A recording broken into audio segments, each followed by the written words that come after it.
The stories I read on this channel come from you, the people watching. I changed the names and a few details to protect the ones who lived them. And then I tell their story the way it deserves to be told. After all these years, I've learned the cruelest betrayals, they come dressed as family at funerals, in soft voices, while you're too broken to see them clearly. Grief makes a person easy to rob, but quiet people are seldom as helpless as the loud ones assume. This one came from a woman who asked me to call her Marin. 63 years old, 3 days a widow, sitting alone in a Vermont farmhouse, filled with furniture her late husband built with his own hands, while his 2 sons decided exactly how little she deserved. The casseroles were still in the refrigerator when they came to take everything. Marin remembered that detail more than any other. 3 days after they buried Ray, and the church lady's dishes were still stacked on the second shelf. Tuna, scalloped potatoes, a green bean thing under foil with a name taped to the lid so she'd know whose plate to return. She hadn't returned a single one. She hadn't eaten much of anything.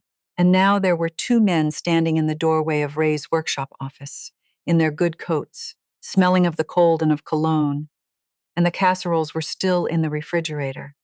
She was sitting in his chair, the old captain's chair he'd built the year they married, oak gone honey dark with handling, the arms worn down to the soft shape of his palms. If she pressed her own hands into those grooves, she could almost feel where his had been. She had been doing exactly that when she heard their car in the gravel. Marin. Preston said her name the way you'd say it to a clerk who'd shorted you change. He was 46, Ray's eldest, and he'd come into the room the way he came into every room, already deciding what to do with it. Tall, silvering at the temples, a developer's confidence in the set of his shoulders. He'd flown up from Boston that morning. His coat probably cost more than Ray had cleared in some good months. Behind him came Curtis, 3 years younger, softer everywhere. His brother was hard. Soft jaw, soft hands, financial advisor's careful smile he could turn on and off like a faucet. "Hey, Mom," he said, and the word landed wrong in the quiet room. He hadn't called her Mom in 24 years, not once in the whole marriage. At the wedding, he decided in front of everyone that she could be Marin. Thank you, since his real mother was alive and well in Scottsdale. So it was Mom now. She filed that away. "Boys," she said, "there's coffee if you want it." "We won't be long," Preston said. He didn't sit. He set a leather folder on the corner of Ray's drafting table, the table where Ray had drawn every chair and chest and cradle to ever leave this shop, and he opened it with 2 fingers, like a man turning over a card he already knew was a winner. "We need to talk about the practical side of things," he said. "I know the timing's hard. There's never a good time for this." "For what?" Preston and Curtis traded a look. She knew that look. 24 years she'd watched the 2 of them pass things between their eyes that nobody else was meant to read. At Thanksgiving tables, at Ray's hospital bedside, at the funeral 2 days back. A private language with one rule. She wasn't allowed to speak it. "The estate," Curtis said gently, easing into the chair across from her like he was settling a nervous animal. "Dad's affairs, the house, the camp, the shop. We've got to sort out where everything lands, and honestly, Marin, the sooner we get it settled, the easier it'll be on all of us. Drag these things out, and they fester. Dad and I talked about all this," she said. "He told me it was handled. He told me I'd never have to worry." "And you won't," Preston said smoothly. "That's exactly what we're here to make sure of." He slid a single sheet from the folder and turned it to face her. She didn't look at it. She looked at him. "The will's very clear," he went on, the way a man recites a thing he's practiced. "The farmhouse here and the 11 acres go to Curtis and me. The camp on Champlain goes to us as well, and the business, Callaway and Sons." He said the name without a flicker. Callaway and Sons. Ray had hand-carved that sign himself, routed every letter, hung it over the shop door the spring Preston turned 8. The shop and the name passed to the 2 of us, which is what Dad always intended. He built it for the family, the family. She noticed she was not in it. "And me," Marin said. "What did Ray leave me?" For the first time, Curtis looked at the floor. It was Preston who answered, because Preston could meet her eyes and feel nothing.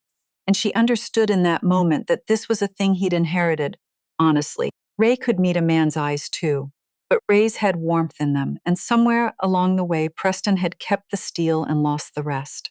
There's the life insurance, he said. Roughly 25,000. That's yours, free and clear. He let it sit. We thought, and we'd like you to take this in the spirit it's meant, we thought 30 days would be a fair amount of time to find a place, get settled somewhere that makes sense for you now. We're not in any rush to be unkind about it. $25,000, 30 days. She had co-signed the lease on this man's first apartment years ago when no landlord would take a chance on him. She had sat up 3 nights running when Curtis had pneumonia at 19 and his own mother wouldn't fly out. She had run the showroom and kept the books and sweet-talked the gallery buyers in Burlington and Stowe, while Ray did the part he loved, the part with the wood and the silence. 24 years. And the number they'd settled on for all of it was $25,000 and a month to be gone. I see, she said. She didn't. Not yet. But she heard, under Preston's even voice, a thing that didn't fit. Ray had been many things, stubborn, private, hard to read by anyone who didn't love him. He had not been cruel, and he had not been a liar, and he had promised her, with his hand over hers on the hospital blanket, 11 days before he died, "You're taken care of, Ellie. Whatever happens, you're taken care of." He had not been a man who said a thing like that and meant $25,000. "There's one more piece," Preston said, and something shifted in his tone, a careful flatness, and that, more than anything, was what made her look up. He drew a second paper from the folder. Dad ran up some medical bills at the end. The insurance covered most of it, but there's a balance. About $165,000 still outstanding. The room tilted very slightly, the way a boat does when someone steps to one side.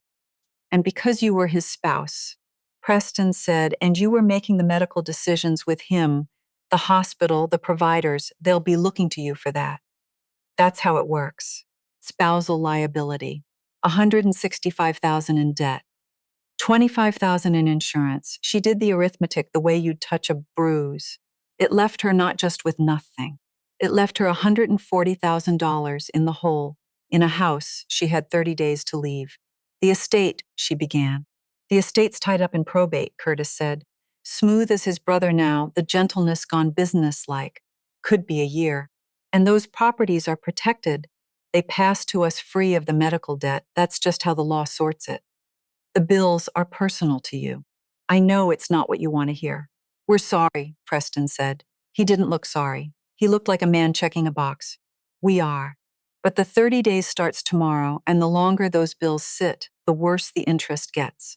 Faster's better for everyone." She said she needed time to think. They said, "Of course." They stood, and Curtis squeezed her shoulder on his way past, and Preston buttoned his coat. And then they were gone, and the workshop was so quiet she could hear the radiator tick. She stayed in Ray's chair while the afternoon light moved across the floor. After a while, she got up and went to the window, because she'd heard the car door but not the engine. They were still in the driveway, the two of them, standing close beside Preston's Range Rover, heads bent toward each other in the cold. She watched Curtis say something and Preston laugh. Actually laugh, a short bright bark of it, white breath in the air, and then Preston put out his hand and the brothers shook on it, firm, like men closing a deal that had gone exactly the way they'd drawn it up. Neither of them looked back at the house. Why would they? They'd already divided it. And here was the strange thing, the thing Marin told me she's never quite been able to explain. Standing at that window, watching her husband's sons shake hands over the wreckage of her life, she did not feel the despair she'd braced for. She waited for it. It didn't come. What came instead started small, a thin, cold thread of something at the back of her mind, and then it began, very quietly, to pull tight. They thought they'd won. They thought they had erased her, reduced 24 years to $25,000 and a deadline, and the easy way they'd done it, the practiced way, that was what snagged. You don't recite a thing that smoothly the first time you say it, they'd rehearsed. In a car, on a plane, on the phone. They had practiced taking everything from her, and they had not for one moment imagined she might be paying attention. What they didn't know what they could not have known, watching her small, still shape in the lit window and feeling nothing, was that Ray had always been a more careful man than either of his sons gave him credit for. He measured twice, he measured 3 times. He had spent his whole life making sure the hidden joints, the ones nobody ever saw, were the strongest part of the whole. And he had been her husband for 24 years. The Range Rover backed out of the gravel and turned south toward the highway. Marin watched until the taillights were gone. Then she went into the kitchen, and she took out one of the church ladies' casseroles, and for the first time in 3 days she ate, slowly, methodically, at Ray's table, because some part of her had understood that she was going to need her strength. That night the house made all its old sounds, and none of them were Ray. Marin had never minded the farmhouse in the dark. For 24 years, it had ticked and settled and breathed around the two of them, the furnace coming on, the beam over the stairs that popped when the temperature dropped, the loose pane in the mudroom that hummed in a north wind. Ray's noises. She'd learned them the way you learn a person's breathing. Now she lay in their bed listening, and every sound was a door opening on an empty room. She didn't sleep.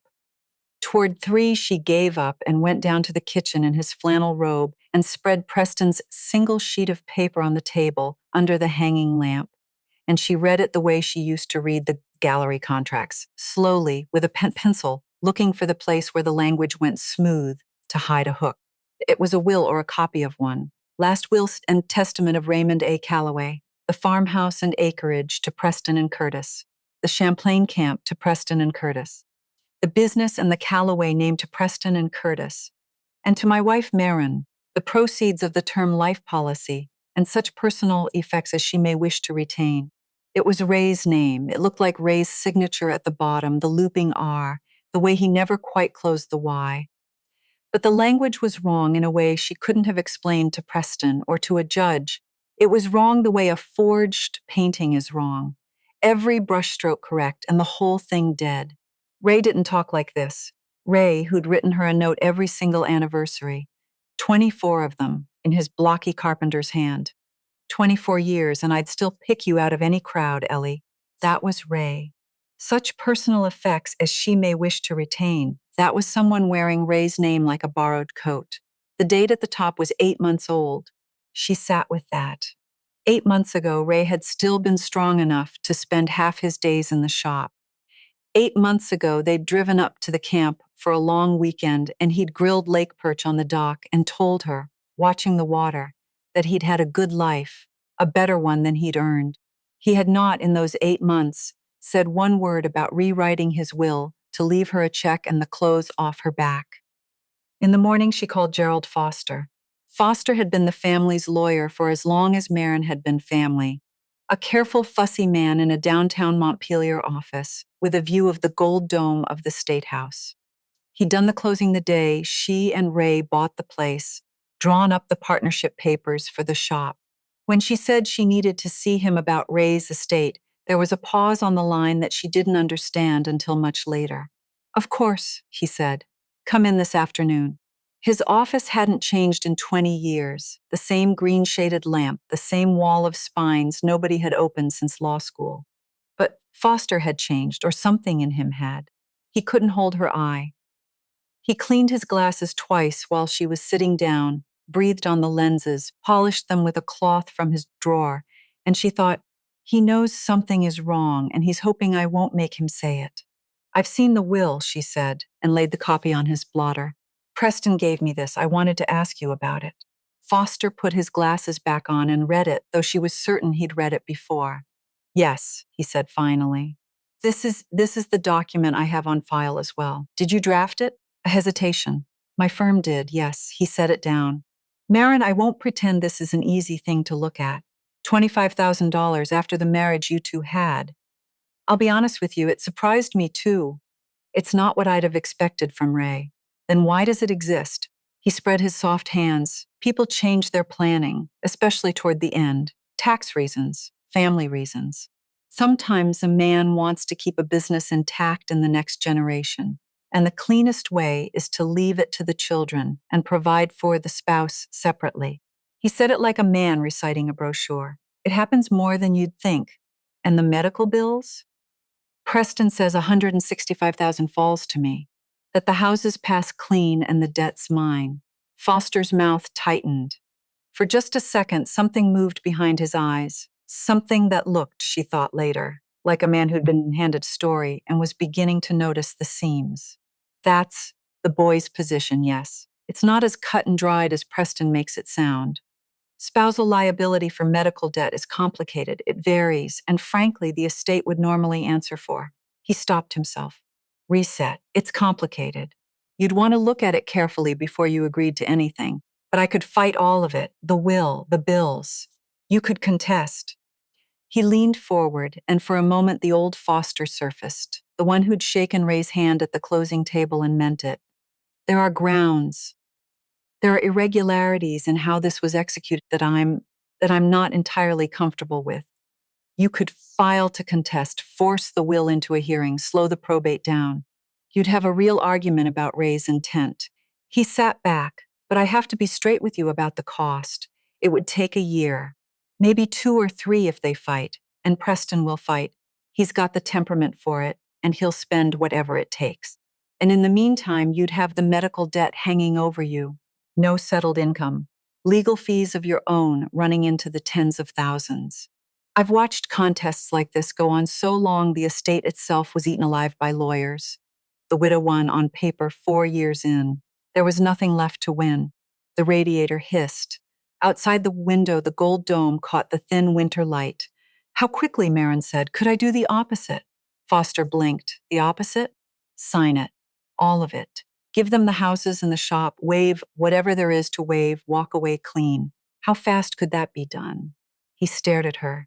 Marin, you cannot be serious. How fast, Gerald, if you waived your claims and signed the releases the boys want? A week, 2. He took the glasses off again. He'd stopped polishing them. He just held them, helplessly, like a man who'd run out of small things to do with his hands. But I'm begging you not to. In 30 years, I have never once had a client sign away a contestable estate to walk into $140,000 of debt.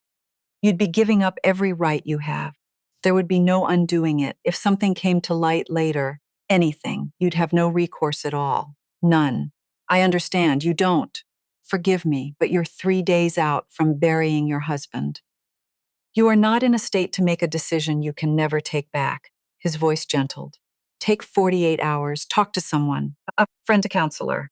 Don't let Preston rush you off a cliff. A friend. She almost smiled. Ray had been her friend. They'd let the other ones thin out over the years, the way couples do when they're enough for each other. The dinners they didn't host, the trips they took alone, just the 2 of them, content.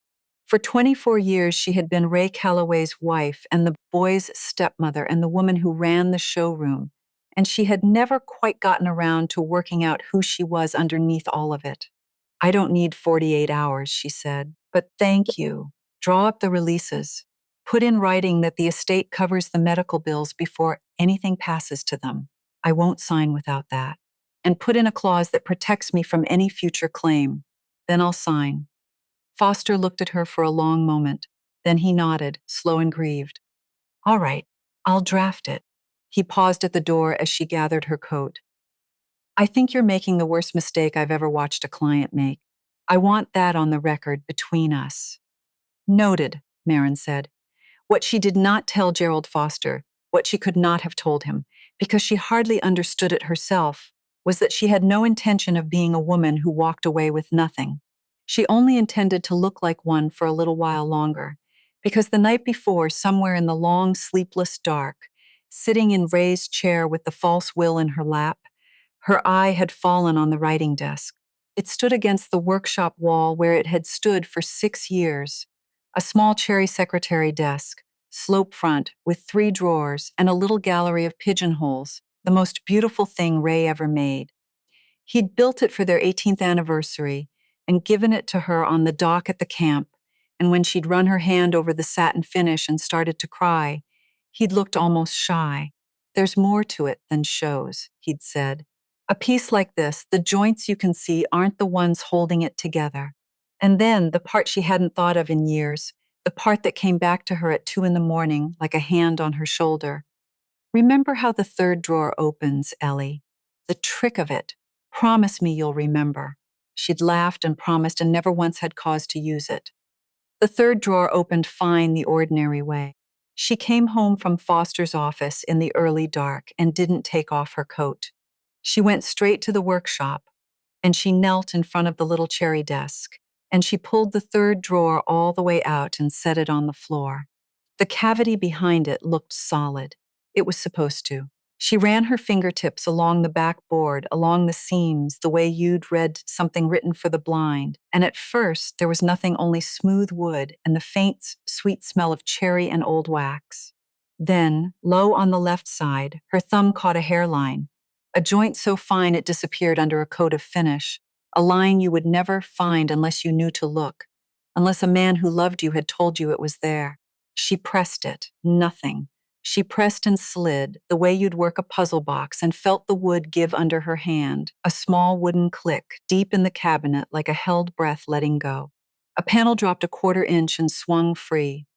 Behind it was a space the size of a Bible, and inside that space in the dark Ray had built to keep them were the things her husband had hidden from his sons. She didn't reach in right away. For a moment, Marin only knelt there on the cold workshop floor. The dropped panel swung open in front of her and looked at the dark little space the way you'd look at a door in a house you thought you knew every room of. Ray had built this sometime in the last year with his own hands going thin and unsteady. He had cut these joints and fit this panel and finished it so fine that his own sons, who'd grown up in this shop, who'd sanded table legs for pocket money, would never have found it. He'd built her a secret and trusted her to remember the way in. Then she reached in. The first thing her fingers found was an envelope, heavy cream paper, sealed and across the front in Ray's blocky hand. Marin read me last. She set it on the floor beside her knee without opening it, though her chest had gone tight at the sight of his writing. Under the envelope, a flash drive. Plain black, no label, the kind you'd buy in a 3-pack at the hardware store. She turned it over twice her fingers and set that down too. Then a slim folder and a business card clipped to the front of it. The card read, Diane Holloway, Elder Law, Holloway and Reese, Montpelier. She had never heard the name. She turned the card over. On the back, in Ray's hand, call her first. R, and under the folder, a single sheet, a bank statement. She drew it out into the light. Statement of account. Callaway Heritage Trust. She had never heard of that either. Her eyes went down the page the way they'd gone down the false will the night before, looking for the hook, and found instead a number near the bottom that she had to read 3 times before it would hold still. Available balance, $5,243,000. 0. $5,243,000. A small slip of paper was paper clipped to the corner, and on it Ray had written, They think it's all in the house and the shop, Ellie. It isn't. It never was. Our Marin sat down all the way, on the cold floor of her dead husband's workshop, with her back against the leg of the bench he'd built, and for a little while she didn't think anything at all. The radiator ticked. Somewhere outside, a plow scraped down the county road, $5 million. She and Ray had argued once, gently, about replacing the kitchen linoleum. He'd thought it could wait another winter. They had clipped coupons. She had reused the good wrapping paper. And the whole time, somewhere, there had been $5 million. She didn't understand it yet, but she understood that the man who'd built her that desk and hidden that number inside it could not have, left her $25,000 and a deadline. She got up. Her knees ached. She carried the flash drive and the folder and the sealed envelope to the bench, switched on Ray's task lamp, and woke his old shop laptop. The heavy battered one he kept out here, paint-flecked, that he used for ordering hardware and emailing the gallery buyers. She'd never had reason to open it. She knew his password the way she knew his breathing. Ellie 2002, the year they married. It opened. She slid the flash drive into the port. A single file came up, not a document, a video. Her hand hovered over it for a long time before she clicked. The screen filled, and there he was, Ray, in this room. In the captain's chair, in his gray cardigan, the one with the leather buttons she'd buy him every Christmas because he wore them through. He was thin, Thinner than 8 months ago. This was later. This was near the end. And the light was the low gold of a shop afternoon. And behind him, she could see the corner of the very desk she'd just opened. He'd recorded this here, feet from where she was sitting. For a second, he just looked into the camera, getting his bearings, the way he always did before he said anything that mattered. Then he cleared his throat. "Well, Ellie," he said, and his voice came out of the little speakers, rough and quiet and entirely unbearably himself. "If you're watching this, then you found the drawer, which means I'm gone, and the boys have done what I think they're going to do." Marin put her hand over her mouth. "I'm sorry," Ray said. "I'm sorry I couldn't tell you any of this while I could still hold your hand. I wanted to 100 times. I'd start to, and then I'd think, no. She'll try to fix it. She'll go talk to them. She'll try to love it out of them, and they'll know I know, and the whole thing'll come apart." A faint, tired smile. "You always did think there was good in those two that just needed coaxing out. I love you for that. But I had 30 years of watching, and I'm telling you now, Ellie, there's a thing missing in them. Not your fault. Not even mine, maybe. But it's missing, and I needed to be sure before I did anything I couldn't undo." He looked down at his hands. The camera shook a little. "He must have said on the bench. It started about a year ago," he said. "Preston came to me about a loan. Said the Callaway name on a guarantee would help him with a development down in Boston. Just a formality," he said. "Just my signature. The shop would never be touched. And I'd have done it. God help me. I almost did. But something in how he asked. Too smooth, Ellie. You know how a joint looks when it's been forced instead of fit." A breath. "So I said I'd think about it. And then I started looking." He told it plainly. He'd hired a man, a good one, Frank Bishop, to look into the boys' affairs, the way you'd check a board for rot before you built on it. And what Frank found had aged Ray 10 years in a season. He didn't go into all of it on the video. He said the folder would. But he gave her the shape of it, and his voice when he did was the flattest she'd ever heard it. "Preston's in trouble," he said. "Real trouble, the kind that doesn't come back from one good year. And Curtis." He stopped. His jaw worked. "Curtis is taking money from people who trusted him with it. Old people, Ellie. People our age. People who handed him their whole lives' savings because he had a kind face, and he called them by their first names." Ray looked straight into the camera then, and his eyes were wet and furious and clear. "That's the one I can't forgive. The house, the shop, me, I could have found a way to forgive all of it. But not that, not the old folks." He wiped his face with the back of his hand, the way he did, and went on. "So here's what I've done, and Diane Holloway will walk you through every piece of it, because I'm a furniture maker and not a lawyer, and I don't trust myself to say it right. But the bones of it are these." He held up a thick finger. "One, the will the boys have is no good anymore. I made a new one, and a trust to go with it, and I did it the right way, with the right people. And there's a doctor's letter to prove my head was clear as a bell when I did. Everything's yours, Ellie, all of it. And what the boys get, if they get anything at all, that's left up to you, on purpose. Because you're the one they spent 24 years underestimating, and I want you holding the deciding card, not me." A second finger. "Two, the houses. I borrowed against them. Heavy. The cash is in the trust where it's safe, and the boys are fighting over two properties that owe more than they're worth. I know how that sounds. I know it's a hard thing to do to your own children, but I gave them an easy door for a year, Ellie. Sign nothing, take nothing, just be decent. And they kept reaching for the till. So I'm letting them have exactly what they reached for. Let it close on their fingers." He sat back. The fight went out of him and left only the tiredness and the love, which was worse to watch. "Three," his voice dropped. "The insurance isn't 25,000. Whatever they told you, it's a lie. I'd bet my last board they've already told you some lie about money you owe too. The real policy's 600,000, and there's another one they don't know about, and Diane has the papers. It's so you don't have to be afraid for one single day. I couldn't stand the thought of you afraid." He was quiet a moment. "I should have told you," he said. "I'll go to my grave wishing I'd told you. But I couldn't risk you trying to save them because you'd have tried right up until the end. That's the whole reason I married you." A small broken laugh. "So I built you a drawer instead." And I'm trusting that the same woman who kept my books for 24 years and never let a gallery in Stowe shortchange us by a nickel, I'm trusting she'll know what to do when she sees the whole board laid out. He leaned toward the camera. You're not the woman they think you are, Ellie. You never were. Go show them. He reached toward the lens. I love you. Read the letter last. Call Diane first. The screen went black.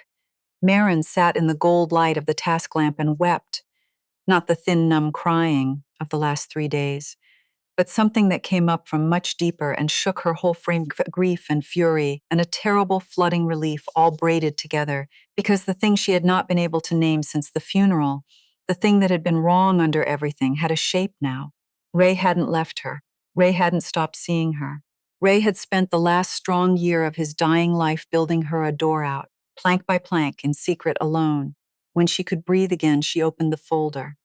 The first page was a printout of an email from Preston Calloway to M. Crane, Coastline Capital, dated 9 months ago. Need the guarantee docs ready to move the day the old man signs. He's not going to last the year, and once it's done, the shop's collateral is locked. Curtis is handling the wife. She doesn't understand any of the business side. By the time she figures it out, it'll be over. She doesn't understand any of the business side.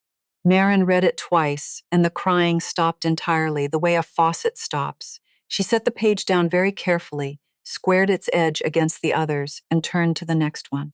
Below it, a bank record, with Curtis's name and the names of 3 account holders she didn't know: a Marjorie, an Albert, a Ruth, names from her parents' generation, and columns of transfers running out of their accounts and into a company called Brightwater Advisory that she would later learn was Curtis and nobody else.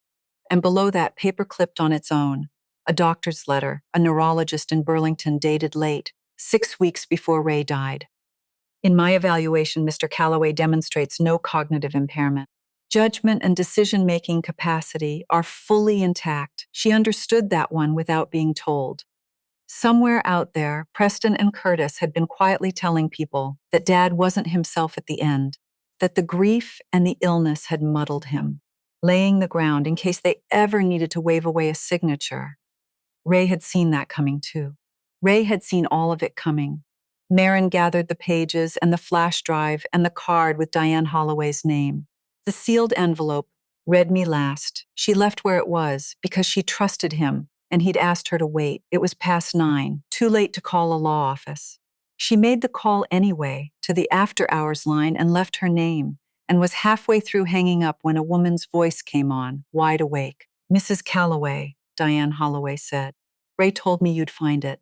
I've been waiting for this call for 2 months. A pause. We have a great deal to talk about and not a lot of time. Can you come in first thing tomorrow? Diane Holloway's office was nothing like Gerald Foster's. No gold dome in the window, no wall of unread spines. Holloway and Reese kept 2 rooms above a bakery and a side street in Montpelier. And when Marin came up the stairs at 8 the next morning, the whole stairwell smelled of cinnamon and warm bread. The waiting room had mismatched chairs and a coffee maker that actually worked, and on the wall, a child's crayon drawing in a real frame. It was the office of someone who did unglamorous work for people who were frightened and did it well. Diane herself was about 50 square built, with reading glasses pushed up into graying hair and the unhurried steadiness of a woman who had sat across her desk from a great many people on the worst day of their lives. She took both of Marin's hands in hers when she came in.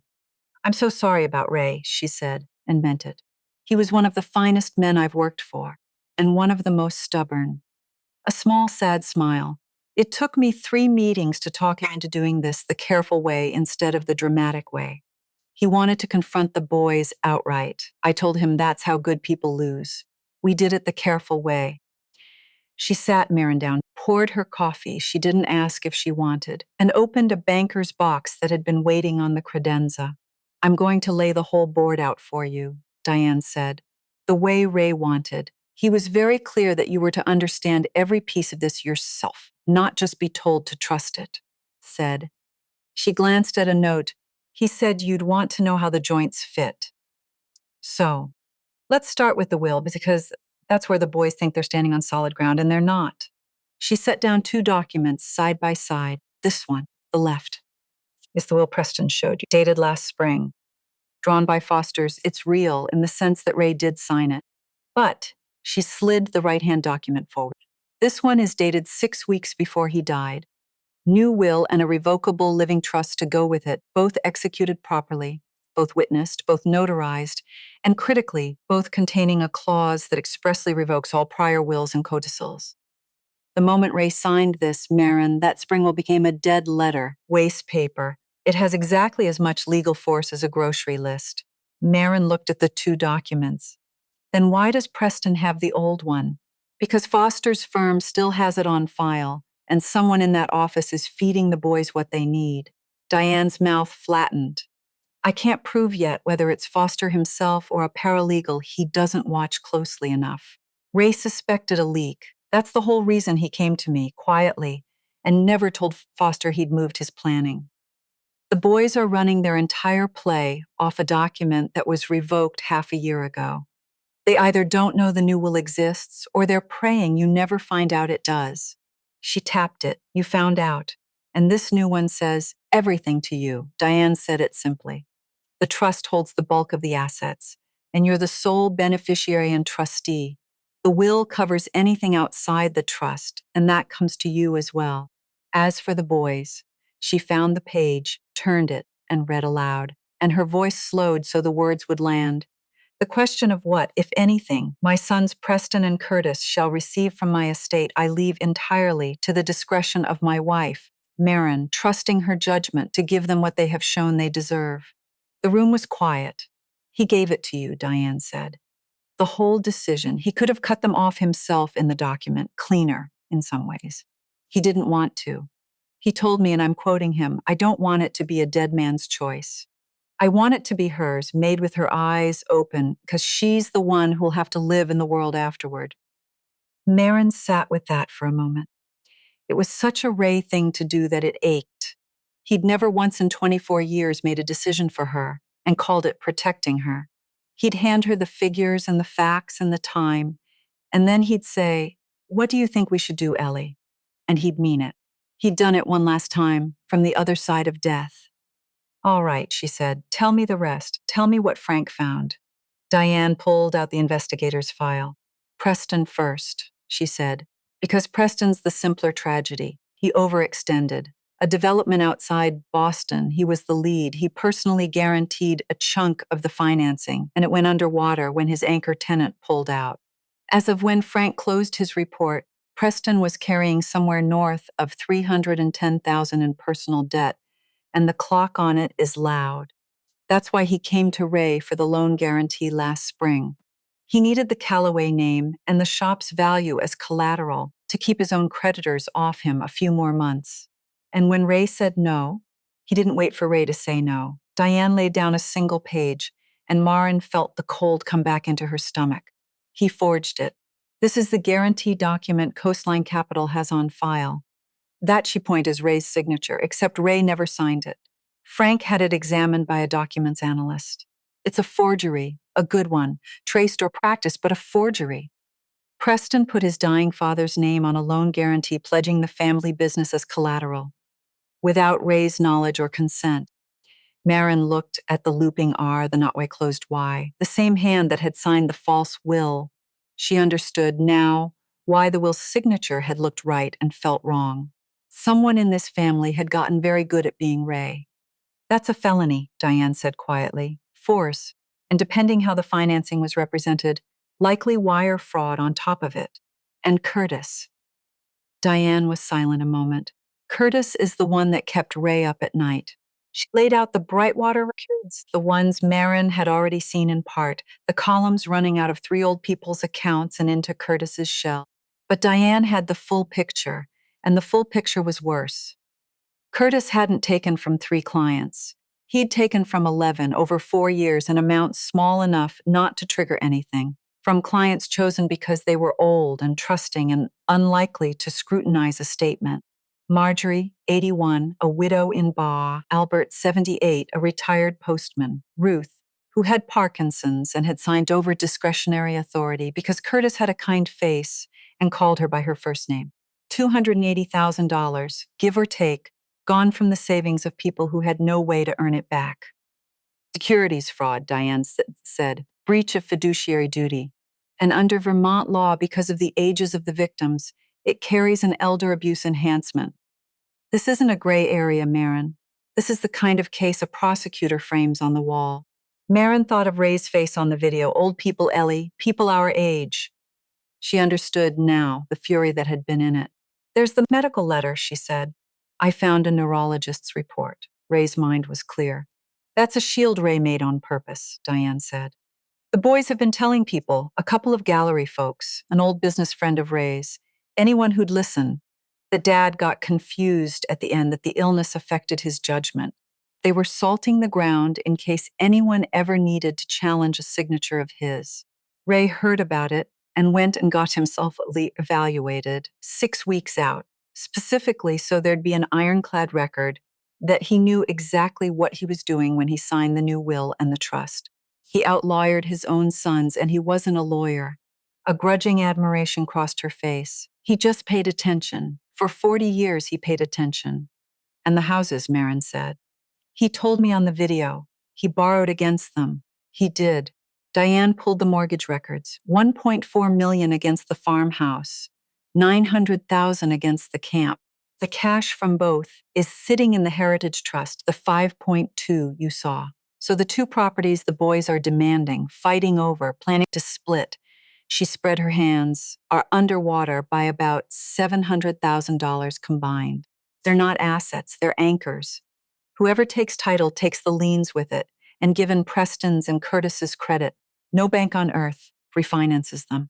They'd have 30 days to assume loans they can't carry, and then the foreclosures start, and they'd still owe the deficiency. And the insurance? $600,000 on the primary policy, $250,000 on the second. And here's the part that matters. Life insurance pays the named beneficiary directly. It doesn't pass through the will, it doesn't enter probate, it cannot be touched by the estate's debts. You are the named beneficiary on both.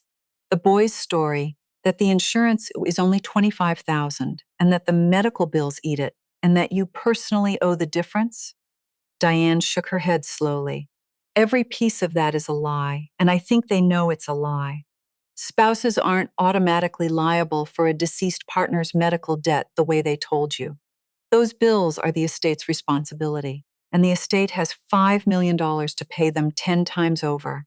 They invented a $140,000 hole and pushed you toward it because a frightened woman signs fast.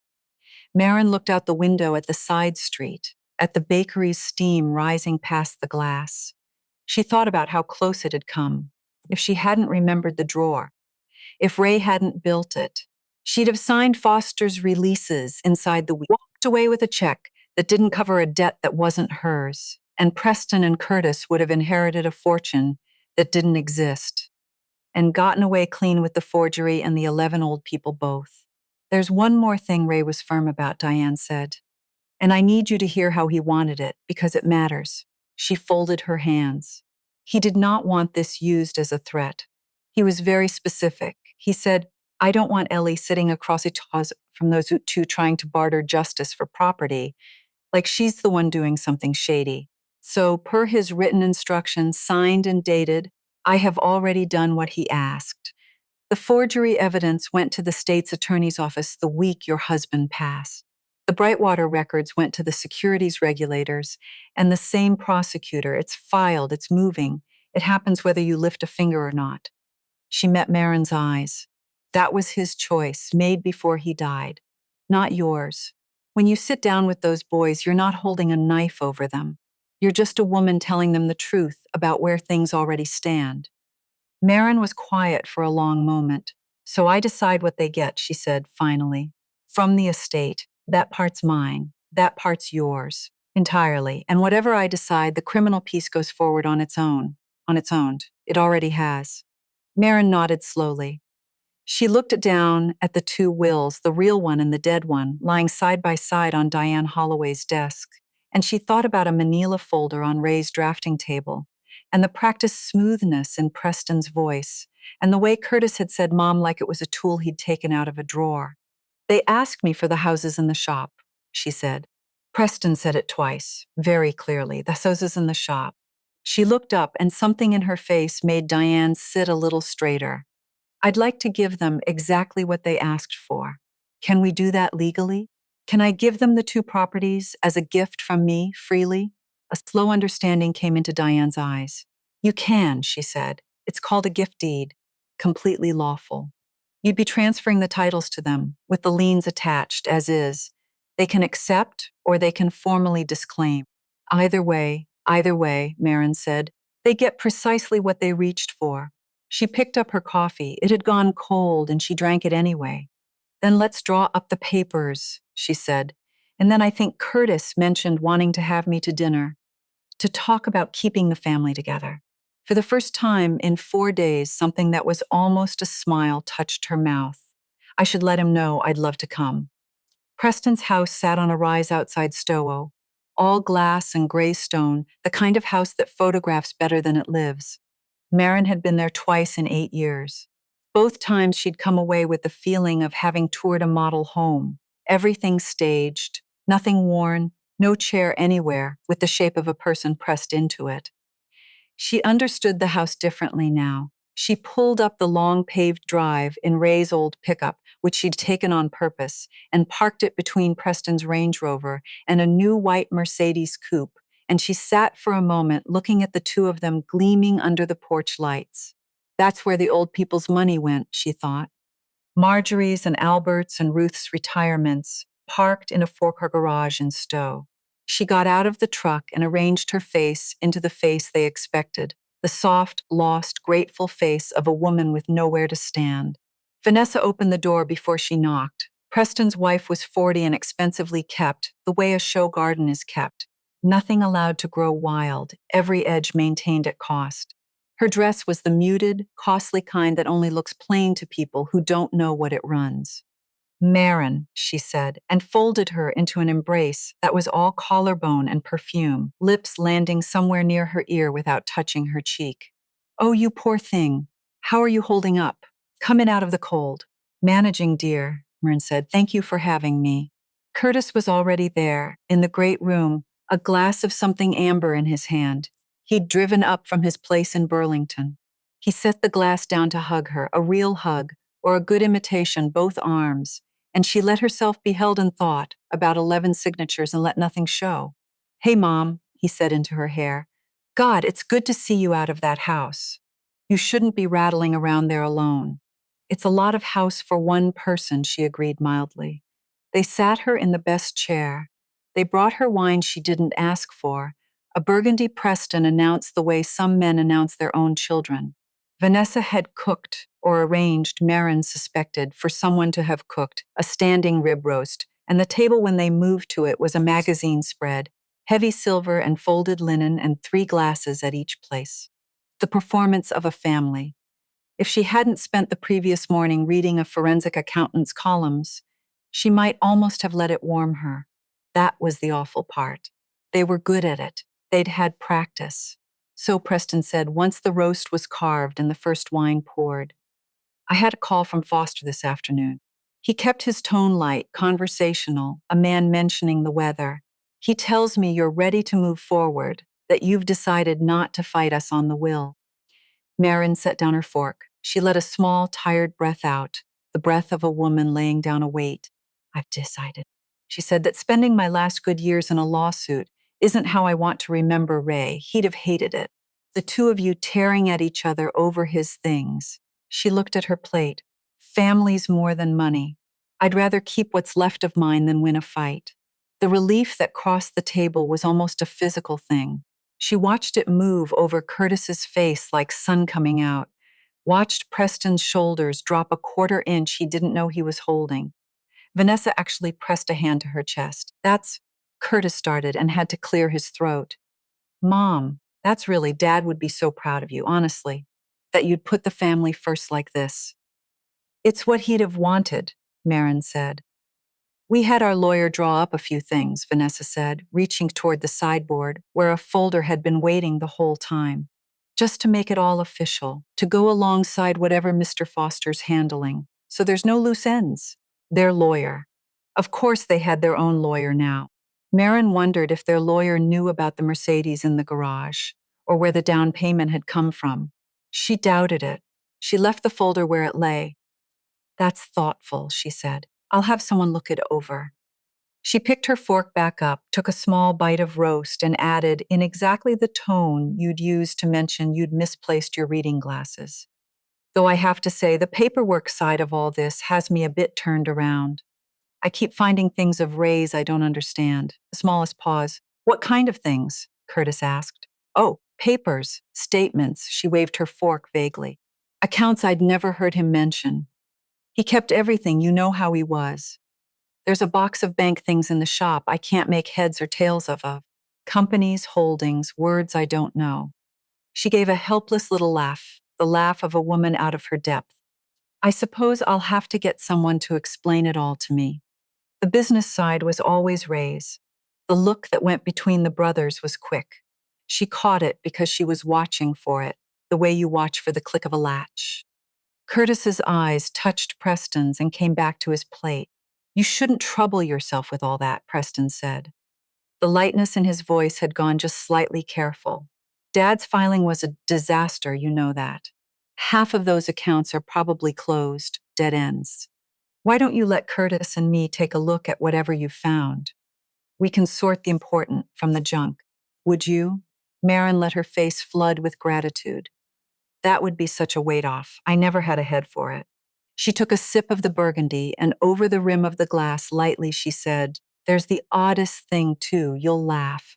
That little cherry desk Ray built me, the secretary, in the shop?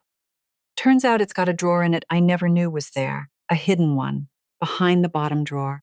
He must have built it in for some reason." She set the glass down. "I only found it by accident, knocking the drawer loose. Hadn't even gotten properly into it yet. I've been so muddled this week. But isn't that like Ray? Secrets in the furniture." She had timed it precisely, the way Ray timed a glue up, and she watched it set. Curtis's fork stopped against his plate with a small, clear tick. Preston went still in the particular way of a man holding himself still on purpose. Vanessa, who understood less but felt the temperature drop, looked from one brother to the other, and then stood up too fast, her chair scraping. "Who's ready for dessert? I made a pavlova. There's a recipe in papetet I've been dying to," and she fled to the kitchen, heels quick on the stone. In the space she left, Preston smiled. It cost him something.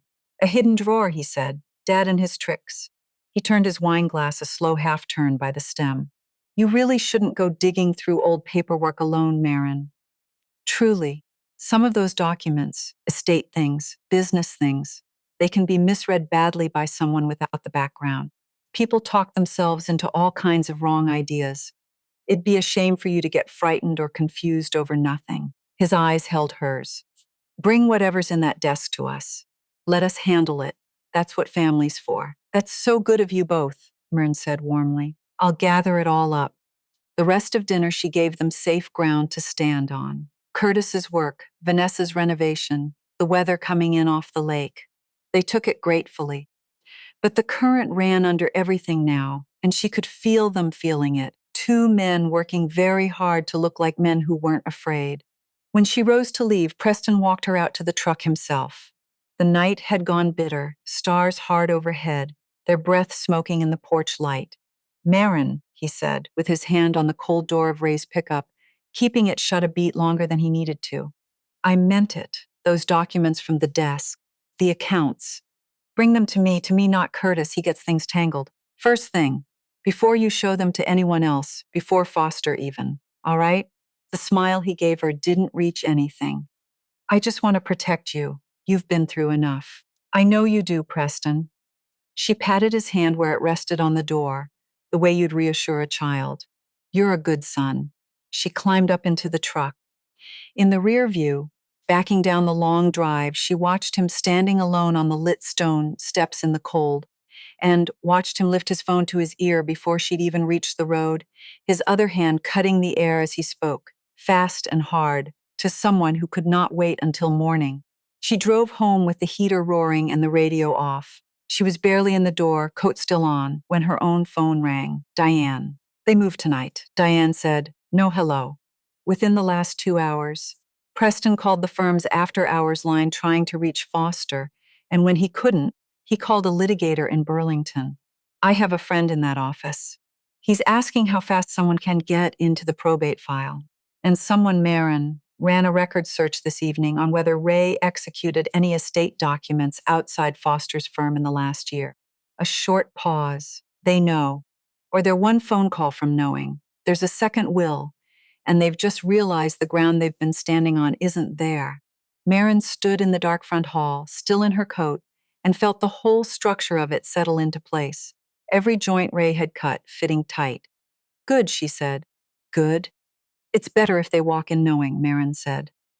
I don't want them blindsided in that room. I want them to have a whole night to understand exactly how much trouble they're in, and to spend it the way Ray spent his last year, afraid and unable to fix it. Then they'll sit down, and they'll have already done the math, and there won't be any fight left in them. They'll just be the signing. She heard how steady her own voice was, and was distantly surprised by it. Set the meeting. Foster's office, let's do it where they think they're strong. Day after tomorrow. You, me, the boys, their litigator, Foster, all of it on the table. A silence on the line. Then Diane said with something like wonder, Ray told me you'd be like this once you decided. I didn't entirely believe him. Neither did they, Marin said. That was always the trouble. She hung up. She took off her coat at last and hung it on the hook by the door. Ray's hook, the one she'd never once used, always taken the other. Tonight she used his. Then she went out to the cold shop and sat down at the cherry desk and pulled the bottom drawer free and pressed the hidden seam and let the panel drop open one more time. The sealed envelope was still inside. Marin read me last. Not yet. He'd asked her to wait, and she would. There was one more room to walk through first, and she wanted to walk into it with her eyes dry and her hands steady. She closed the panel. She slid the drawer home. Day after tomorrow, in a conference room in Montpelier, Preston and Curtis Calloway were going to learn what their stepmother was made of and what their father had built. In the dark, in secret, out of love and out of a furious, patient, perfect attention to the joints that don't show. She turned off the shop light and went up to bed, and for the first time since the funeral, she slept. The conference room at Foster & Associates had a long table of figured maple, and Marin found herself looking at the grain of it while all the others filed in, thinking that Ray could have told her in one glance where the tree had grown and how it had been sawn. He'd taught her to see wood that way over 24 years. She'd never told him how much she'd kept. They arranged themselves the way frightened people do, in formation. Preston and Curtis on the far side, shoulder to shoulder, and between them a young litigator from Burlington named Hart, all sharp lapels and a leather portfolio he kept squaring against the table edge. Gerald Foster took the head of the table and looked like a man who'd discovered the floor of his own house was rotten. Diane Holloway sat beside Marin with a single banker's box at her feet, unhurried, her hands folded, the calm of a person, holding every card and in no rush to play them. Preston spoke first because Preston always spoke first. He'd had his night to do the math, and Marin could see it on him. The smoothness was still there, lacquered over something that had not slept. Marin, we're glad you came. He folded his hands. Some confusions crept into all this, and we'd like to clear it up before anyone signs anything they'll regret. We've heard there are people circulating documents, claims about other wills, hidden accounts. We're concerned someone's taking advantage of your grief. That's all. We want to protect you. That's kind, Marin said. Foster cleared his throat unhappily. Marin, I'll be candid. I'm at something of a loss myself. Miss Holloway has informed me she holds estate instruments I had no knowledge of. If Ray executed documents outside this firm. He did, Marin said, because he stopped trusting this firm. Not you, maybe, Gerald. But someone here was telling Preston and Curtis what was in his file. Ray found out, and he took his business somewhere quiet, and he never told you because the leak was the whole point. She watched Foster's face change as the past year rearranged itself behind his eyes. Every meeting, every document the boys had somehow already known about. He sat back slowly, a man who'd been used and was only now feeling the shape of the hand. That's a serious accusation, Hart said, squaring his portfolio. It's not an accusation, Diane said pleasantly. It's a fact, and we'll get to which facts are provable in a moment. Shall I? She opened the box. She laid it out the way she'd laid it out for Marin, except this time she laid it toward the men across the table and watched it land. The new will, the trust, the revocation clause. She read it aloud, the line that turned their spring document to waste paper. And Hart pulled the page toward himself and read it twice and said nothing. And his silence told the brothers more than any speech could have. Then Diane set Ray's laptop on the table and turned it to face them and pressed play. Marin didn't watch the screen. She'd watched it enough. She watched the two men instead, watched Preston's jaw set as his dead father's voice filled the room. The boys have done what I think they're going to do. Watched Curtis go gray when Ray said Curtis is taking money from people who trusted him, old people, Ellie. Watched both of them flinch from the part where Ray said he could have forgiven everything but that. Vanessa wasn't there to flee to a kitchen. There was nowhere in that room for either of them to go. When it ended, the silence had weight. There's a doctor's letter, Diane said into it, establishing that Ray was fully competent when he made these documents. I mention it because I understand the two of you have been telling people otherwise. That won't be available to you. She set down the neurologist's report and beside it, without ceremony, the forged loan guarantee. And this is the document Coastline Capital holds with Ray's signature on it. Ray never signed it. It's been examined. It's a forgery. She let that sit one beat. Preston, you pledged your father's business as collateral by forging his name while he was dying. I want to be precise because Mr. Hart will want me to be. That's not a civil disagreement. That's a felony. Hart had stopped squaring his portfolio. He read the single sentence on the analyst's report. The line confirming the signature was not Ray's hand, and Marin watched the young man go very still, the way a person goes still when they understand they are no longer negotiating an inheritance but standing next to a crime. He set the page down and moved his chair a fraction of an inch away from his clients. Such a small thing. It said everything. This is harassment, Curtis said, but his voice broke on it. It's records, Diane said. Brightwater Advisory. 11 clients. $280,000 over 4 years from people in their 70s and 80s. Securities fraud, breach of fiduciary duty, and because of their ages, an elder abuse enhancement under state law. She folded her hands. And I'll save Mr. Hart the trouble of asking the obvious question. None of this is mine to bargain with. Per Ray's written instruction, signed before his death, the forgery evidence went to the state's attorney the week he passed, and the Brightwater records went to the securities division and the same prosecutor. It's filed. It's already in motion. Nothing that happens in this room speeds it up or slows it down. Mrs. Calloway has no power over it and never asked for any. She looked at the brothers almost gently. Your father didn't want her holding that over you. He wanted it out of her hands entirely. So it is. That was the moment Marin had been waiting for, the moment the brothers understood there was no deal to cut, no widow to frighten, no signature that bought their way clear. Preston's mind was visibly still working, hunting an angle, and finding the walls every direction he turned. Curtis had simply stopped. He was looking at the table. So what is this? Preston said finally low. You brought us here to watch you bury us. Fine, you've buried us. What do you want, Marin? I want to give you what you asked for, Marin said. She opened her handbag, a plain one, the one she'd carried for years, and took out a single folder and slid it across the figured maple to the middle of the table where both of them could reach it. You asked me for the farmhouse and the camp, she said. Preston, you said it twice, in Ray's shop, 3 days after we buried him. The houses and the shop, you said, and $25,000 for me, and 30 days. I've thought about it a great deal, and I've decided you should have exactly what you reached for. She nodded at the folder. That's a gift deed. I'm transferring both properties to the two of you, jointly, as a gift freely given. No strings, they're yours the moment you sign.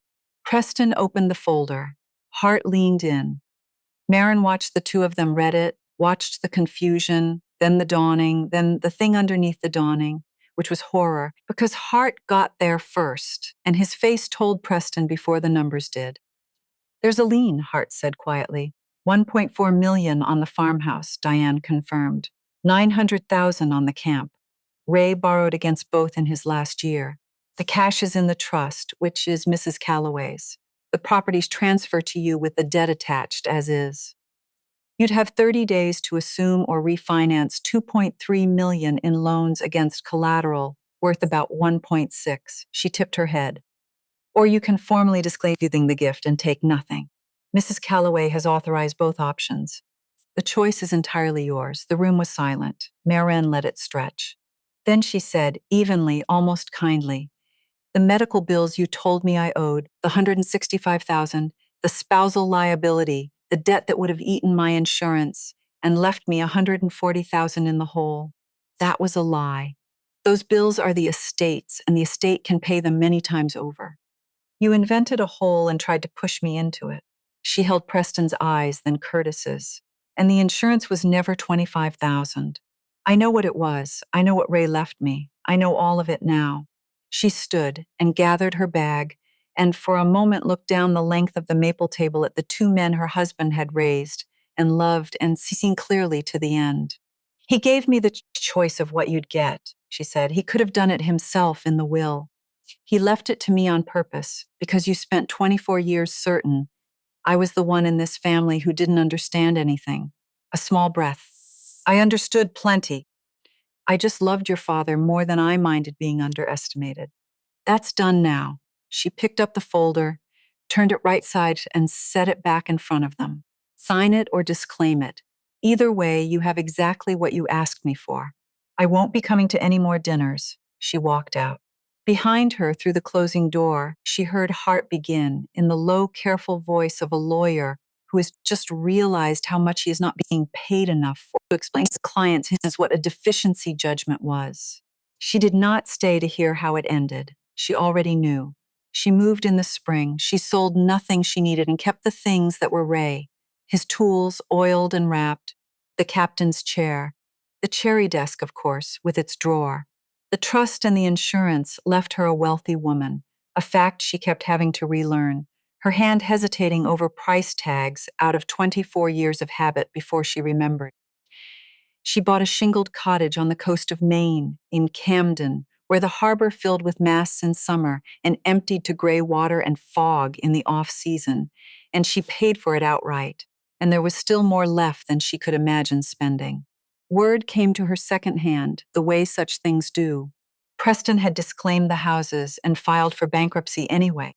The development in Boston had finished collapsing on its own, with or without the farmhouse. The forgery case was moving. Curtis had surrendered his securities license rather than have it taken and was facing the prosecutor Diane had handed everything to. He'd moved back in with his mother in Scottsdale. Vanessa had filed for divorce by midsummer and gone to her sister in Los Angeles. The white Mercedes Maren heard had been repossessed from the four-car garage. She found she felt very little about any of it. Ray had been right. There'd been a thing missing in them. She hadn't put it there, and she couldn't have loved it out of them. And she'd finally stopped trying.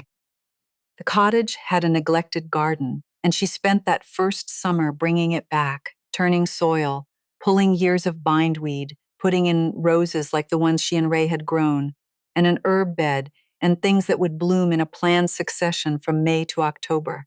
It was the most peaceful work she'd ever done. For the first time in her adult life, she was accountable to no one's expectations but her own. One afternoon, deadheading roses by the gate, she looked up to find a young woman standing at the fence, 30 or so, kind-eyed, a little hesitant. Mrs. Calloway? I'm Hannah Mercer. Diane Holloway sent me. She's a friend of my family. She smiled. I run a small group down here. We help older folks who've been cheated out of their money. Family, usually. It's almost always family. She paused. Diane said you might understand the work better than most. Maren set der Schaunerscher. She thought of Marjorie, 81, in Bar, of Albert, the retired postman, of Ruth, who had Parkinson's, and a kind-faced advisor who called her by her first name. I think I might, she said. Tell me what you do. That fall, she put Ray's money where she thought he'd have wanted it. She started a fund, small at first, then not small, that paid for elder law attorneys and forensic accountants for people who couldn't afford them. the ones being quietly emptied out by the people they trusted most. She named it the Raymond Calloway Fund. It was not the legacy Preston and Curtis had imagined leaving behind the name. It was exactly the one Ray would have built if he'd had the years. And on the first foggy evening of that autumn, with the harbor gone to gray outside the window and a fire going small in the grate, Marin took the cherry desk's bottom drawer out and pressed the hidden seam and let the panel drop one last time. The sealed envelope was still there. Read me last. She had done everything else first. So she made tea and she sat in Ray's captain's chair by the fire and she opened it. What he'd written, she's never told me and I never asked. Some letters belong only to the two people on either end of them. She did tell me this, that she read it twice, and then she sat a long while with the fog at the glass, and that for the first time since the funeral, she did not feel like a woman who had lost everything.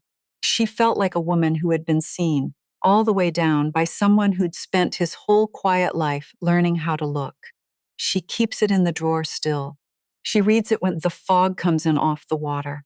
She never wanted revenge. She told me that more than once. She only wanted to be seen. And in the end, the quiet man who loved her made sure she finally was. I think about her story often, about how the people who underestimate you are usually the ones holding the knife, and about how loving someone well can outlast even death. Would you have signed those papers? Tell me below and tell me what town you're watching from. I read every one.